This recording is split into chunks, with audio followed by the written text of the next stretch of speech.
안녕하세요. 저는 37살 여성입니다. 저희 집은 논농사와 과수원을 동시에 운영했습니다. 집터 뒤에 오목하게 올라간 동산에 조상님들이 모셔져 있어서 저희 아버지에게 서울 가서 살아요, 아버지. 아니면 아파트 있는 다른 도시 나가서 살아요. 아무리 졸라도 씨도 안 먹혔습니다. 선사는 누가 돌보고? 나 죽어서 눈에 흙 덮기 전에는 이사 안 간다. 여기서 죽을 거야. 선산 두고 내가 어딜 가. 그러시던 아버지가 8년 전 다 정리하고 서울로 이사 오셨을 때는 그럴 만한 이유가 있었어요.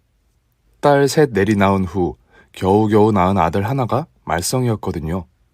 동생이 고등학생이 되자 인물 좋은 집안 소리 듣게끔 뛰어나게 남자답게 잘 생겨졌지요. 제 동생이지만 저도 가끔은 놀라서 흠칫흠칫할 지경이었으니까요. 동생 고2 때 아버지가 동생 머리를 빡빡 밀어서 방에 가두었습니다. 여식 머리 깎는 아버지는 봤어도 이게 무슨 일이냐면 동생이 여자들을 상대로 돈을 버는 남자들 무리하고 어울려 다니는 걸 아버지가 현장에서 붙잡아 오신 거예요. 방에 가두어두면 뭐하나요? 어느 사이 도망가 또 그 짓을 하고 있는걸요. 아버지는 안 되시겠는지 집과 땅, 논, 과수원을 다 처분하시기 시작하셨습니다. 처분하시면서 내도록 서울을 오르락내리락 하셨어요. 서울 대형 재래시장 한 귀퉁이에 반찬 가게를 권리금 주고 계약을 하시고 집도 허름한 동네에 신축 입주하는 빌라를 계약하시고 내려온 다음 날 우리 식구 다 같이 서울로 이사했습니다. 고향을 뜬 거지요. 시골 토박이들은 정말 서울에서 자리 잡기가 쉽지 않더군요. 저는 고향에서 전문대를 졸업하고 병원의 간호사로 취직을 하고 있었는데 서울에서는 아무리 경력이 2년 있어도 취직하기가 쉽지 않다고 들었는데 다행하게도 개원한 지 얼마 안 되어 보이는 성형외과 앞에 공고가 붙은 거를 읽고는 바로 면접을 보러 올라갔습니다. 면접이 통과되고 저는 출퇴근을 시작했습니다.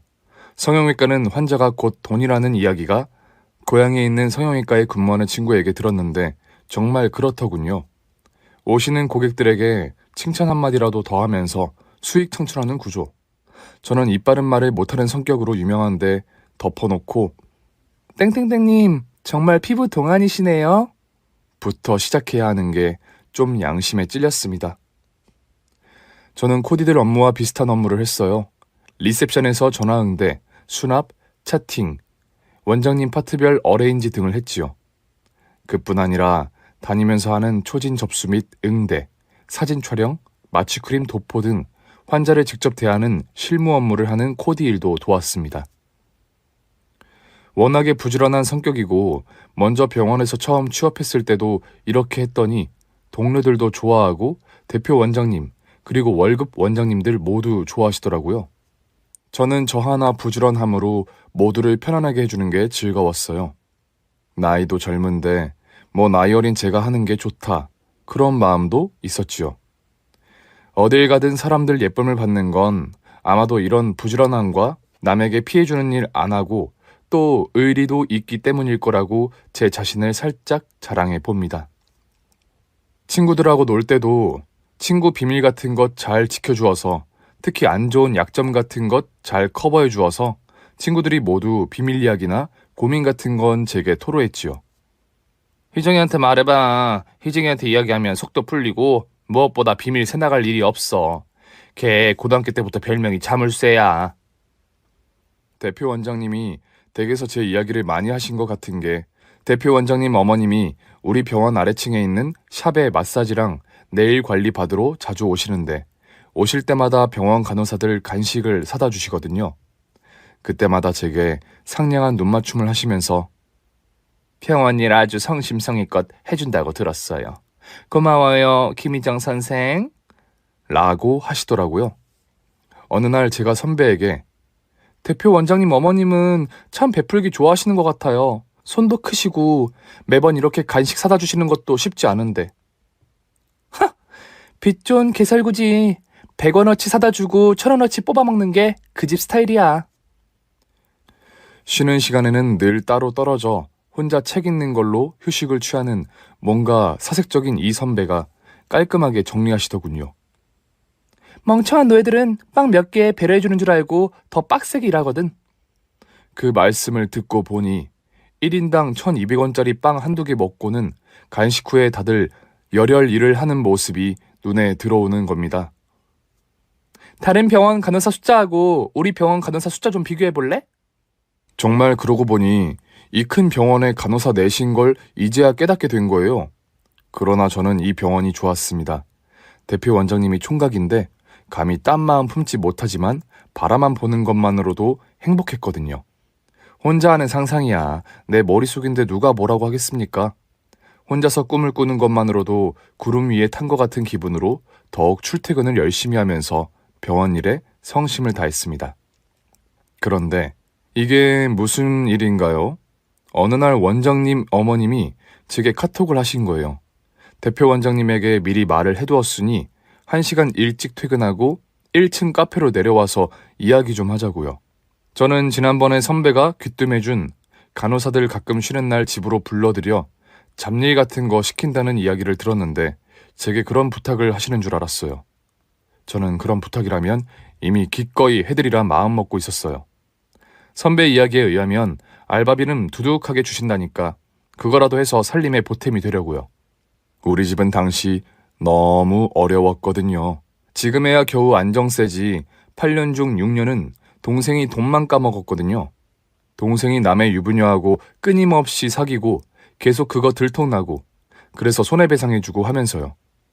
우리 집은 처음 입주할 때 대출받고 입주했는데 그 돈도 다 못 갚고 있는 상황이라 저는 무조건 벌어야 했어요. 오죽하면 퇴근하고 집에서 목걸이 공예 가네 수공업까지 했을까요? 그런데 뜻밖의 너무 놀라운 제안을 하시는 거예요. 우리 집 며느리로 들어올 수 있겠냐 물으시는데 저는 제 귀를 의심했습니다. 결혼 조건은 지금 대표 원장 아버지께서 중풍으로 누워 계시기 시작한 게 2달인데 그거 뒷수발을 해줄 며느리가 필요하다는 겁니다. 사실 내가 해야 하는데 내가 워낙에 바깥일 이것저것 모임도 있고 나 당겨야 속에 불이 안 붙는데 집에서 큰 원장님만 보살필 수 없지 않아? 그리고 남의 이목도 있는데 요양보호사를 드릴 수도 없고 그래서 우리 아들을 재혼시키려고 그렇게 마음 먹었지. 우리 아들이 집에서 자네 이야기를 워낙 자주 하고 우리 아들도 자네한테 호감이 있는 것 같고 또 내가 지켜본 바로는 자네가 우리 집에 왠지 딱 어울릴 것 같아. 우리는 자네 같은 바지런하고 내부 살림 거뜬하게 해줄 똑부러지는 며느리가 필요해. 내 그 대가는 결혼 결정하는 순간부터 후하게 해줄 거야. 용돈부터 두둑히, 응? 대표 원장님이 결혼을 한번 하셨다는 분인 걸 처음 알았습니다.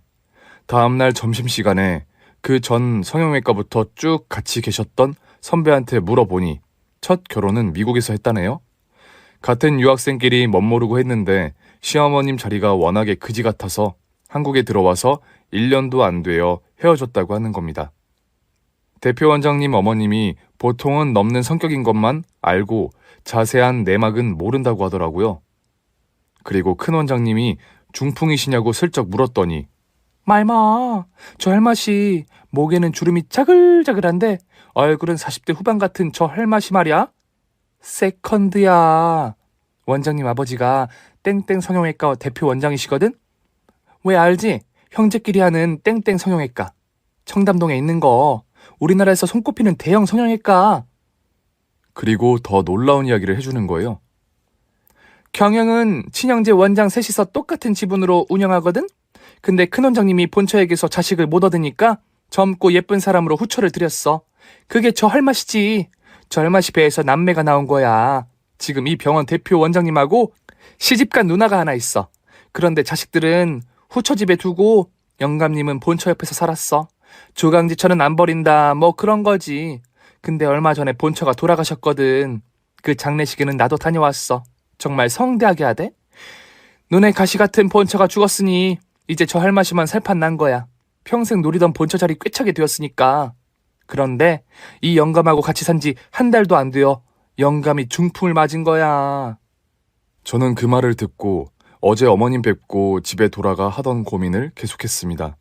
우선 다른 생각은 안 하고 대표 원장님을 꿈에서나마 그리던 제 마음을 다시 한번 돌아봤습니다. 그리고 결론을 냈어요. 제가 원장님을 안 좋아했다면 아마도 이 제의에 흔들렸을 거예요. 그러나 원장님이 남자로 보이고 핑크빛 마음이 있으니 여자의 자존심으로 이 제의는 거절해야 한다는 마음으로 결론 냈습니다.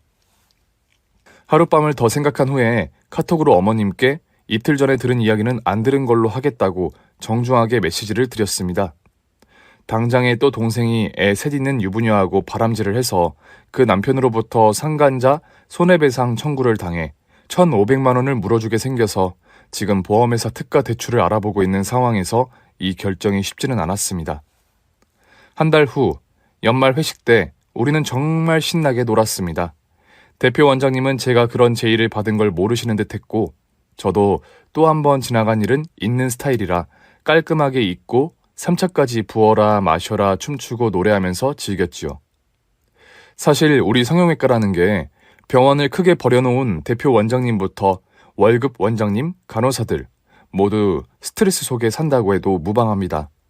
얼굴을 성형하는 분들은 몸이 아파서 오는 분들 못지않게 예민하고 그런 분들을 상대해야 하니까요.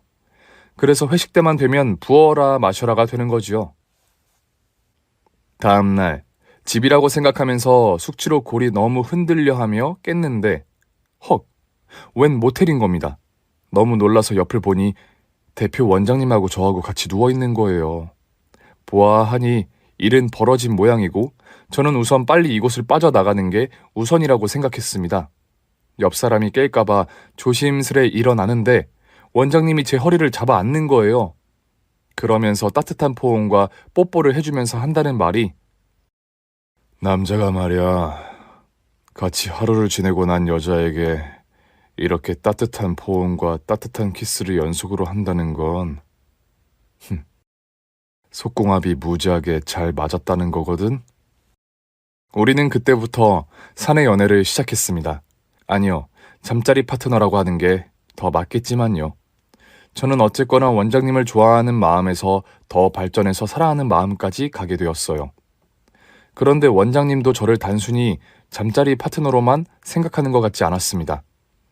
기회만 되면 최고의 레스토랑을 데리고 가시고 가방도 사주시고 옷도 사주시고 용돈도 두둑하게 주시고 사랑하는 사람한테가 아니라면 불가한 온갖 정성을 쏟으셨거든요. 말 한마디도 어찌나 따뜻하게 하시는지 저는 이게 바로 사랑이 아닌가 했습니다. 그러던 어느 날 원장님 어머님이 다시 저를 불러내셨습니다. 우리 애가 자네 이야기를 하대. 앙큼하게 나한테는 그런 식의 카톡을 보내놓고 뒤에서는 그런 짓을 하고 있었던 게야? 무슨 속셈이야? 나는 이미 우리 애 혼처 자리를 정해놓았어. 자네한테 말한 조건 그대로 해서 우리 집에 들어온다는 아가씨가 생겼어. 피아노를 전공한 아가씨인데 우리 딸 고등학교 친구야. 그러니 우리 애랑 놀아난 거 싹 잊고 물러나. 당장 헤어지라고. 그러나 원장님의 생각은 틀렸어요. 몸정이라는 게 있다고 하죠. 남자는 몸정이 든 여자하고는 쉽게 못 헤어진다고 하대요. 원장님은 저하고 정이 들 대로 들었고 또 저의 의리라고 해야 하나, 씩씩함이라고 해야 하나, 성실함이라고 해야 하나, 인간으로의 이런 매력에도 끌리셨던 것 같아요. 원장님은 같은 조건이면 저하고 하겠다며 버티셨대요. 원장님 어머니가 다시 찾아오셔서 제게 조건을 제시를 하시더라고요. 시댁에 들어와 살 것이며 집에서 살림만 할 것이며 시아버지 수발을 돌아가실 때까지 한다. 그래서 그 임무를 잘 완성해 시아버지 편안하게 돌아가시면 그 대가로 저희 친정에 30평대 아파트를 사주겠다고 하셨습니다. 사실 시아버지는 중풍으로 화장실만 못 가실 뿐 건강하시다는 걸 저는 몰랐습니다. 돌아가시길 기다리는 건 요행을 바라는 것과 같다는 걸요. 그러나 그때는 그걸 몰랐고 저도 이미 그때는 원장님을 좋아하는 마음이 너무 자라서 못 헤어지겠다고 울고 불고 시어머님께 매달릴 판에 너무 감사한 제안이었죠. 두말할 필요도 없이 그렇게 하겠다고 했습니다. 신혼집은 정말 좋았습니다. 시시로 아래층에 불려내려가 요강을 비워야 하는 일과 시어머님과 신우에게 시달리는 것만 빼면요. 남편은 저를 배려해서 자기 친구들 모임에는 저를 안 데리고 갔습니다. 우선 그 사람들 모임은 우습지도 않게 모여서 영어로 대화를 하거든요. 자기들이 미국에서 유학을 했으면 했지 의사들이면 의사들이지 일상 대화도 영어로 할 거는 없잖아요. 이런 부분들만 빼면 남편하고 저는 일반 신혼부부와 같았고 남편은 한 달에 한 번은 저를 친정에 데리고 가주었습니다. 우리 부모님께도 다른 사위들과 마찬가지로 잘해드렸고 말썽쟁이 처남에게도 다정했지요. 무엇보다 우리 남편이 큰원장님 병원에 있는 간호사 한 분을 우리 동생에게 소개해 주었는데 둘이 완전히 첫눈에 반해 뜨거운 연애를 하느라 제 동생은 더 이상 허튼 짓 안 하게 되었고 남편이 소개해준 중소기업 자재부에 들어가 착실하게 일을 하게 된 겁니다. 우리 부모님이 사위를 더욱 하늘처럼 우러를 수밖에 없는 거지요. 이 모든 행복한 조건에도 저는 순간순간 울컥하고 이 이상은 못 견딜 것 같은 괴로움 투성이인 일상을 살아야 했습니다. 바로 우리 시무와 신우 때문에요. 사람 마음이 들어갈 때 나올 때 다르더라고요. 자기 남편 화장실 뒷수발하기 미치게 싫어서 당장 누구라도 데려와 대타만 시킬 수 있다면 뭐든 다 해줄 것 같은 그 마음은 어딜 가고 저를 멸시하시기 시작하셨습니다. 저는 신혼여행 다녀온 후 바로 시집에서 제가 해야 할 일에 대해서 수많은 이야기를 앉은 자리에서 1시간 가까이 이야기 들었는데 그 중에서 가장 심란했던 일은 기제사였어요. 무슨 놈의 집이 기제사와 명절 제사까지 합쳐 24번인 거에 기함을 했습니다. 그러니까 본 시어머니, 본가에 돌아가신 시어머님께서는 독실한 불교 신자셨대요. 우리 집안이 이렇게 잘 되는 건 순전히 부처님을 자비를 받아서 잘 되는 거고 더해서 조상 제대로 못 모셔서 망하는 집구석은 봤어도 조상 잘 모셔 해드는 집도 못 봤으니 증조할아버지의 자손들 중 직계 자손 없어 제사상 못 받는 영신들까지 합쳐서 총 22번의 어른의 제사상을 돌봐드려 개원이로 이렇게 중형 병원으로까지 성장했다며 아버님과 그 형제분들은 그러니까 제 시아버님들은 본가의 형수 말이라면 무조건 따랐다고 합니다. 네가 해야 할 소임 중 가장 큰 거는 아버님 요강 봐드리는 거, 그리고 기제사다. 살림이야 기본 옵션이고, 그리고 또 뭐가 있더라? 난 그렇게 진부한 시모가 아니다. 다른 시모들이야 손자 하겠지만 자식이야 뭐 지금 이 시대에 워낙에 건강들도 좋고 100세 시대니까. 게다가 네 나이가 이제 26이니까 창창하다. 천천히 가져도 되겠고. 그렇게 첫날 이야기 듣고 난 후 저의 24시간은 바쁘게 돌아갔습니다. 새벽에 일어나서 시아버님 요강 봐드리고 시아버님 씻겨드리고 식사 시중 들어야 하고 시아버님 시중은 하루에 3분의 1을 차지했는데 꼭 신생아를 키우는 엄마들에게 요구되는 그 모든 게 제 할 일이었다고 보면 됩니다. 기저귀를 차시면 제가 더 좋겠지만 뭉개진다고 그건 죽어도 안 하려고 하시니 그 옆에서 요강을 아버님 뒤에다가 대고 손으로 중심을 잡아드리고 있어야 했어요. 그 외에 시어머님과 남편 식사 준비하는 도우미 아주머니 옆에서 같이 준비하기, 남편 출근 준비 돕기 등등입니다. 뭐 이 정도야 예상했던 일이고 이 정도 각오는 하고 들어왔고 제가 워낙에 젊고 건강하고 부지런해서 별 탈 없이 해나갔습니다. 그런데 말입니다. 도저히 참을 수 없을 것 같은 시집살이가 하나 둘씩 일어나기 시작하는 겁니다. 그 주는 제가 시집 오기 반년 전에 시집을 간 신우가 놀러 온 지 사흘째 되는 날이었습니다. 신우도 몸이 편치 않으신 시어른을 모시고 산다고 들었는데 그 집에서는 한 달에 한 번씩 사흘 정도 휴가를 주더라고요. 그때 친정에 와서 마음껏 퍼지는데 정말 부럽더군요. 그런데 시어머니께서 아가, 나 화장하는 방 목욕탕에 가봐라. 거기 세면대에 담가둔 거 그것 좀 빨아라. 그거 명품 속옷이라 조물조물 손빨래 해야 된다고 하더라. 시어머니는 집에 있는 시간의 반은 화장방에서 뽀얗게 화장하는 게 일이셔서 화장방이 안방보다 더 컸습니다. 물론 욕실도 딸려 있고요. 가봤더니 세면대에 담겨진 거는 생리가 묻은 팬티였어요. 붉은 물에 담겨진 팬티요. 저는 경악을 금치 못했습니다. 신우 속옷이겠지요. 저런 걸 제게 빨라고 하다니 저는 시집와 석 달간 시키는 대로 군말 없이 했던 제 모습을 벗고 어머님, 저거는 안 하겠습니다. 저 친정에 있을 때도 제 친엄마인데도 저는 겉옷은 내놓아도 속옷은 제가 빨아 입었습니다. 그게 부모 자식지간의 기본 예의라고 생각해요. 하물며 남의 집으로 시집간 신우 속옷을요. 라고 정확히 말씀드렸어요.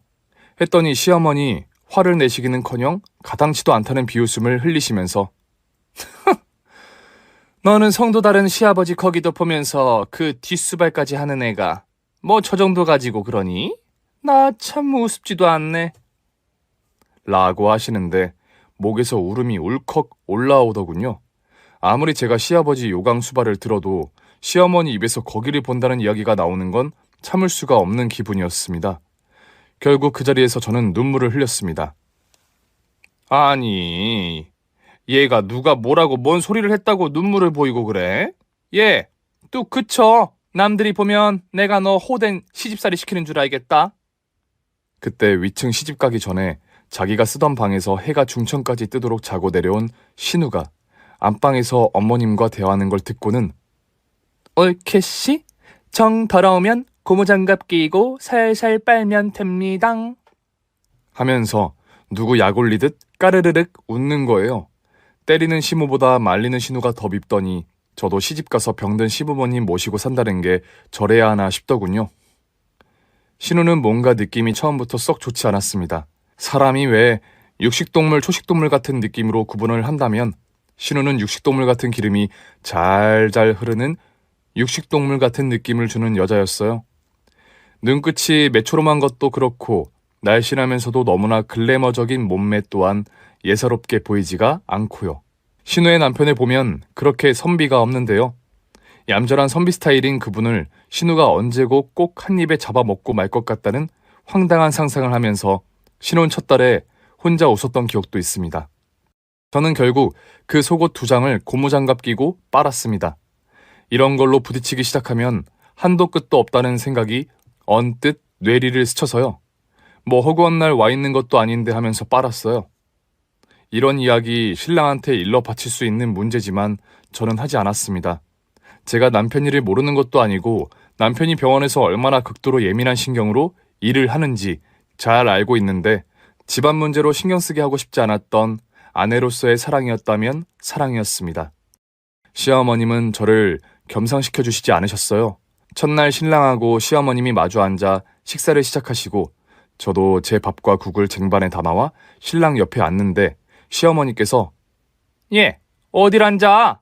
우리 밥 먹는데 옆에 서서 국 식으면 국 다시 내오고 반찬 잘 먹는 거 같은 거 더 내오고 그래야지. 하시는 거예요. 그러니까 당신들 드실 동안 옆에서 지켜보고 그 다음에 도우미 선생님들과 먹으라는 겁니다. 흔히 재벌가들에서 그런다고 하더니 여기가 무슨 재벌가도 아니고 꼴랑 성형외과 원장 집이면서 골고루 한다는 생각에 욕지기와 비슷한 비웃음이 머릿속에서 맴맴 돌더군요. 시어머님은 제가 남편과 다정한 것도 못 견뎌 하셨습니다.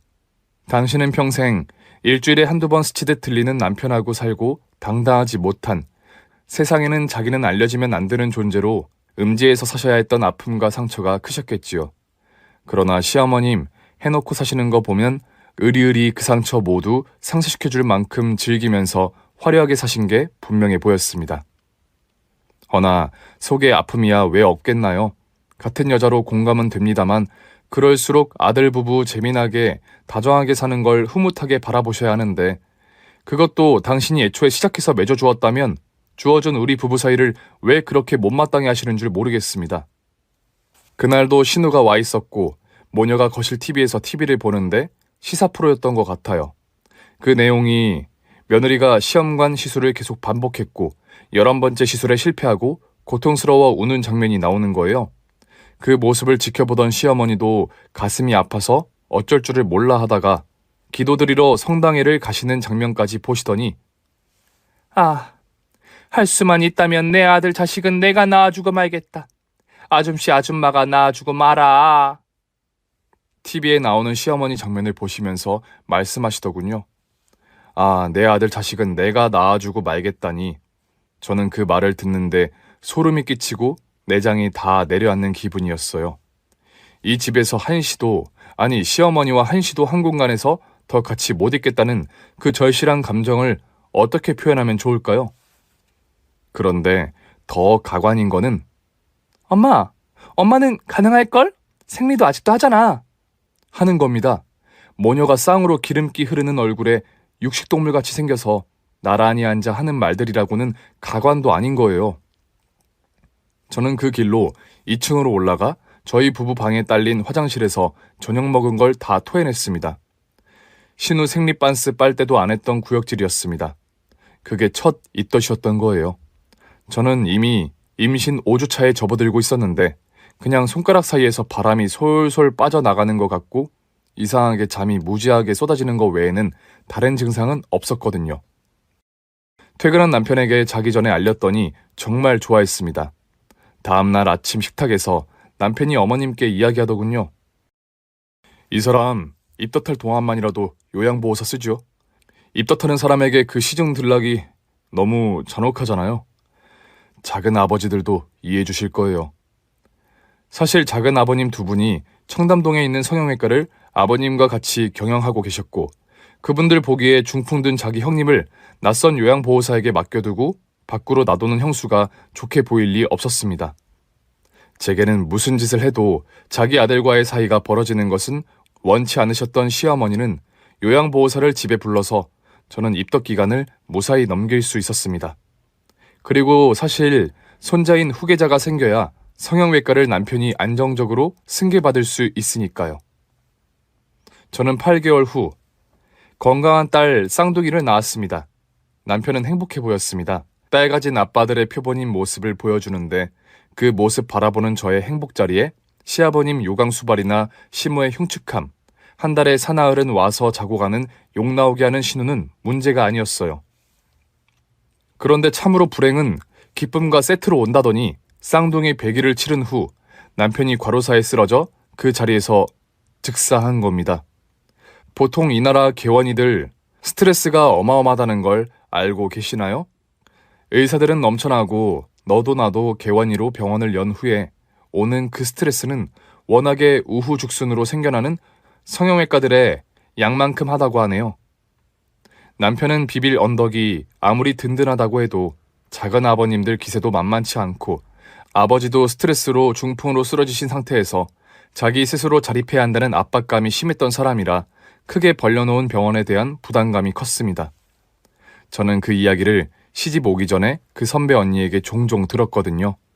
그래서 남편이 집에 오면 한시라도 편하게 해주려 제가 신우나 신모께 당하는 이야기는 웬만하면 하지 않았던 겁니다.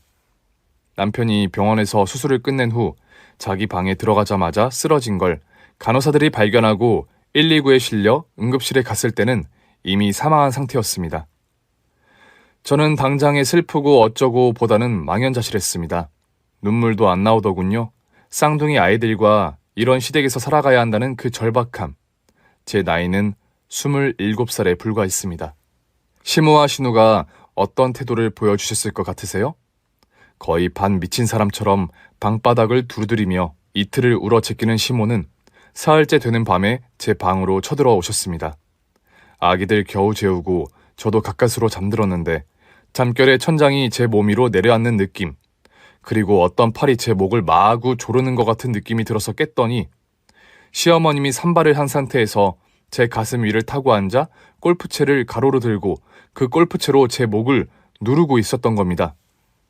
인연 이 사람 잡아먹는 년 니년이 들어오고 1년 반 만에 내 생떼 같은 아들을 잡아먹어.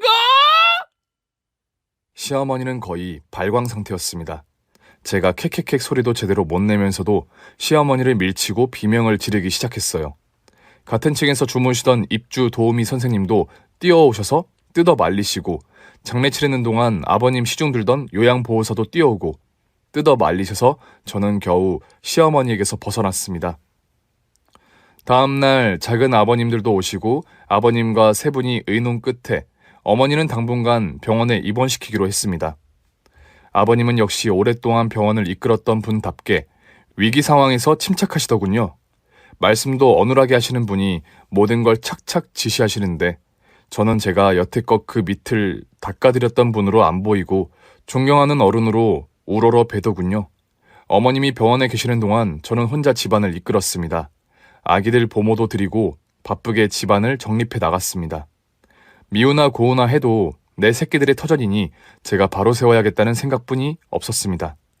빠르게 집안을 추리는 저를 누워서 바라보시던 시아버님의 따스한 눈길을 오늘날까지도 잊을 수가 없네요. 시어머니는 이번 2주 만에 제정신을 차리시고 퇴원을 하셨습니다. 평생을 걸쳐 워낙에 잘 드시고 사셨고 건강하셨고 골프를 치러 다니시고 좋다는 건강보조제를 장복을 하신 탓인지 아들 잃은 피폐함은 금세 사라지고 화장대 앞에 앉아 뽀얗게 화장하는 일상을 다시 시작하셨습니다.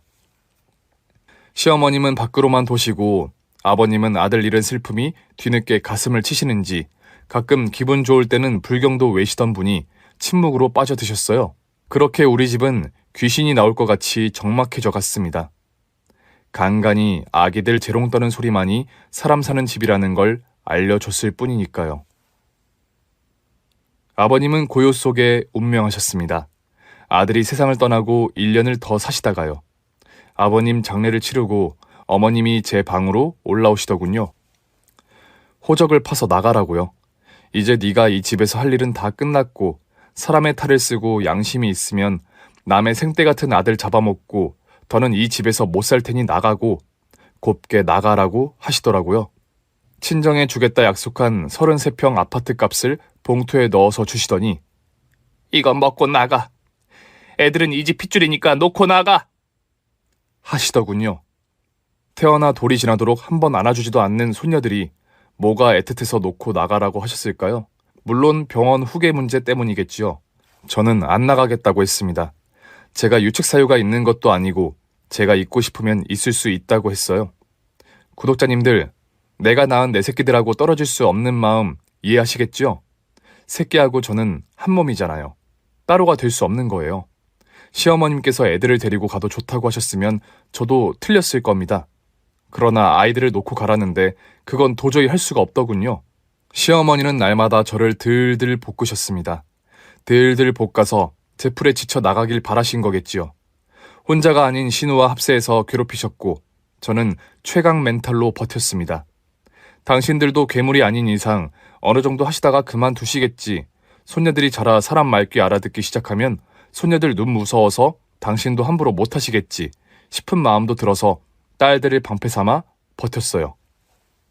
그러던 어느 날 오랜만에 시어머님이 제주도로 골프 치러 가시고 저도 정말 오랜만에 남편과 시아버님 세상 떠난 후 처음으로 자유스러운 기분으로 친정에 애들을 맡겨두고 최근 결혼한 친구 신혼집에 놀러 갔습니다. 저도 사람이니 친구가 필요했고 수다가 필요했고 친정에다가 못하는 말을 할 사람이 필요했으니까요. 친구가 해주는 점심 맛있게 먹고 놀다가 장보러 마트에 가야 한다기에 태워주려고 같이 대형마트에를 가게 되었어요.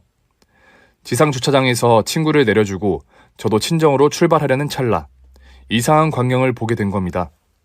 제 앞에 건너편에 웬 차에서 신우가 내리는 거예요.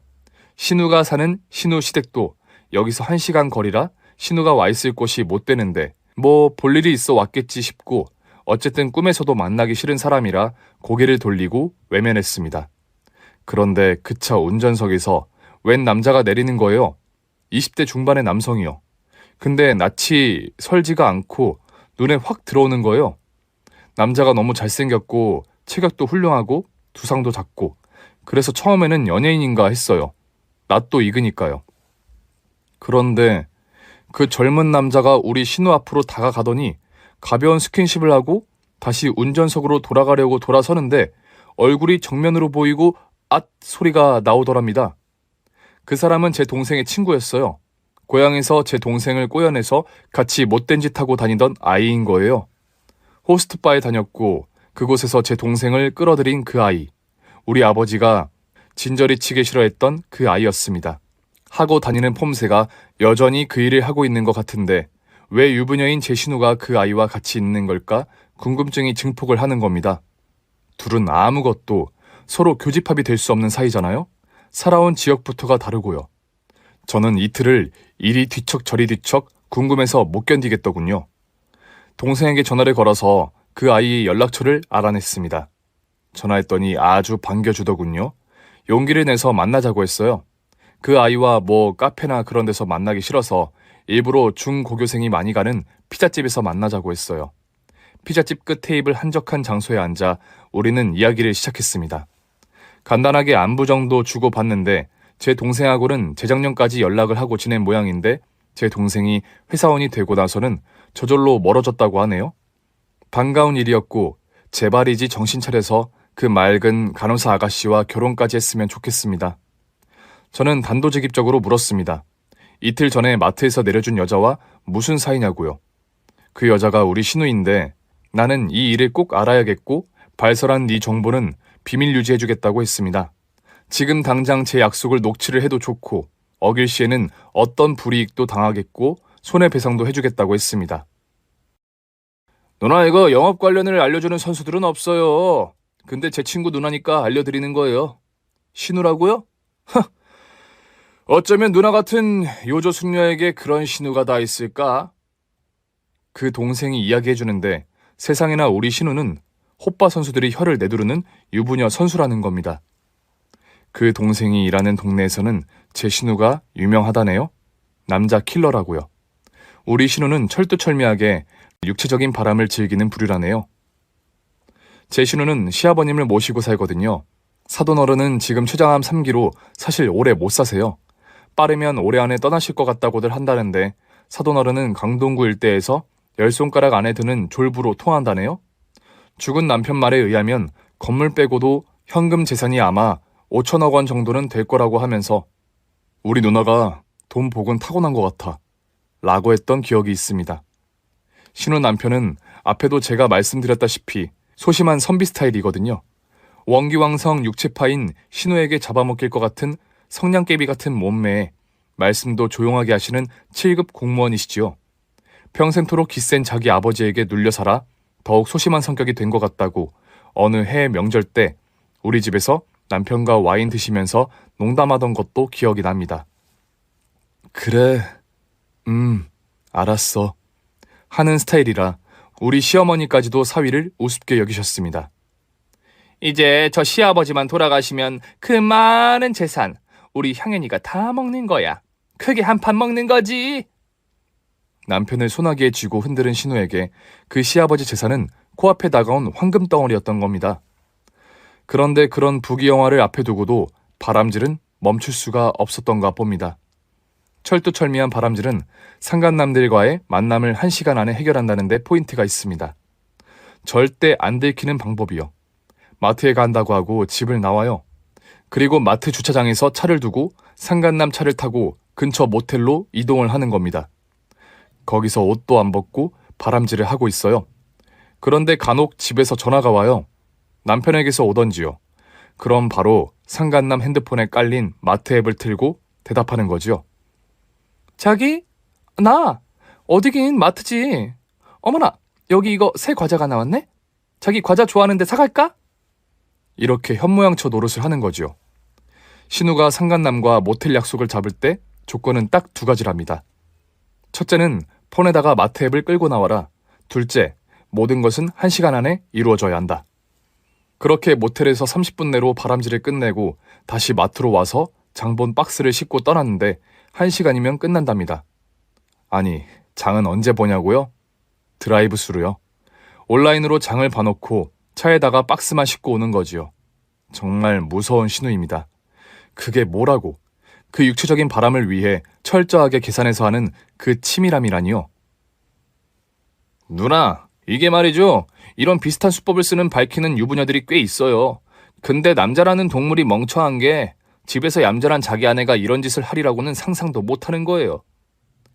세상에는 육체적 바람을 피우기 위해 저런 짓을 하는 여자들도 있다는 사실을 알고 저는 욕지기가 나왔지만 이걸 기회로 신우와 시모에게 제 자리를 굳건히 하기로 마음먹었습니다. 더 이상 제게 이 집에서 나가라 어째라 못하기 위해서요. 그날 집에 들어가서 저녁을 근사하게 차려서 시모 배를 터지게 불린 후에 과일 접시를 내놓는데 얼굴이 사색이 된 신우가 뛰어들더군요. 제가 아까 오후에 그 동생하고 찍은 셀프 사진을 신우 폰에 보냈거든요. 두 분을 앞에 두고 저는 딜을 했습니다. 이 집 명의를 제 앞으로 해주고 우리 친정에 아파트를 사주면 입 다물겠다고요. 그리고 저는 앞으로 이 집에서 제가 살고 싶을 때까지 쌍둥이들과 살겠다고요. 빌라는 시가로 50억 가량입니다.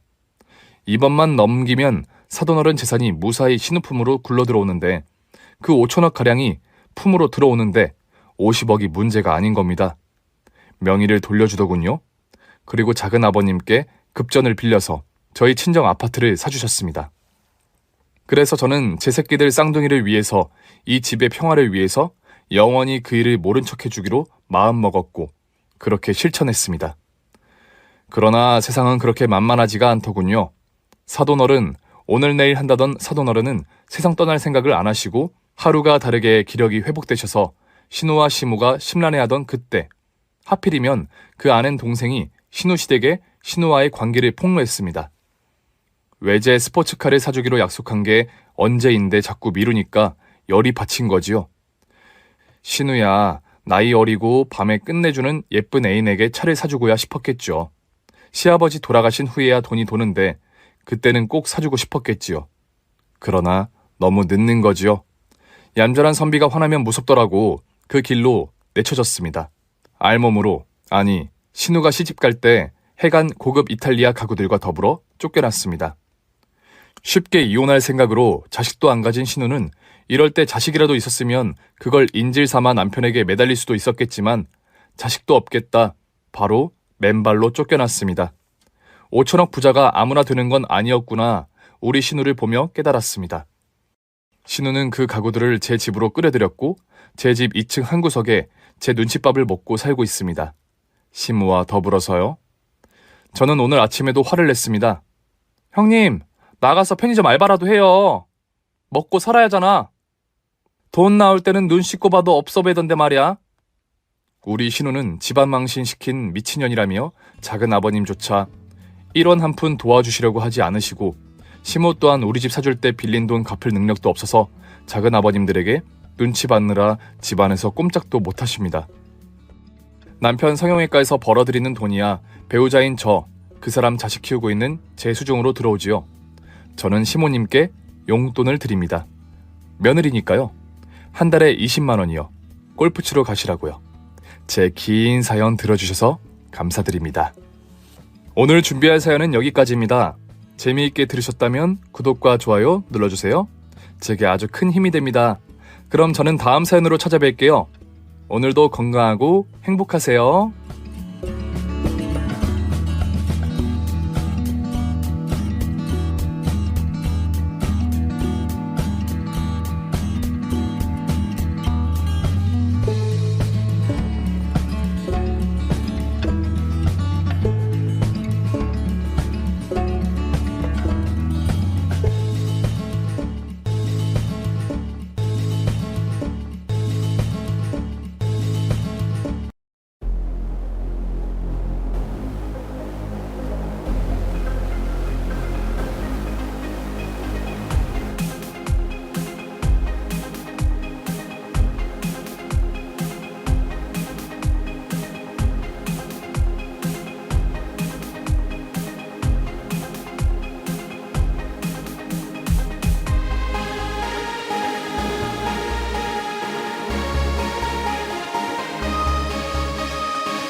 Audio Jungle.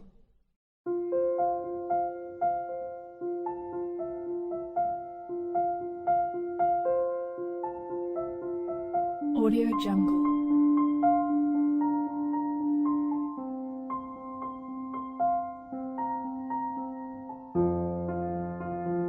Audio Jungle.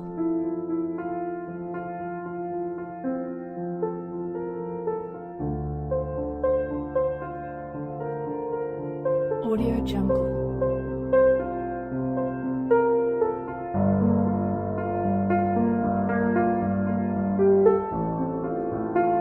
Audio Jungle.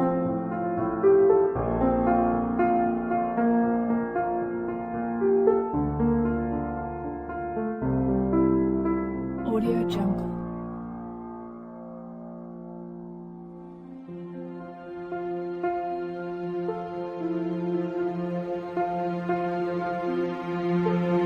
Audio Jungle. Audio Jungle.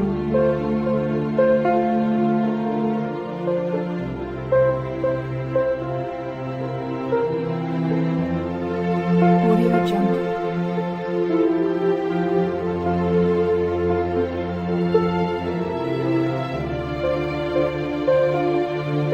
Audio Jungle. Audio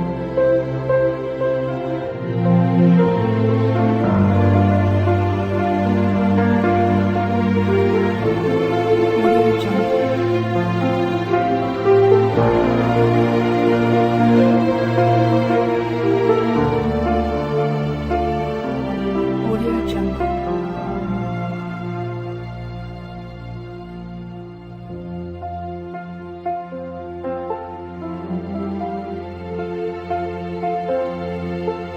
Audio Jungle.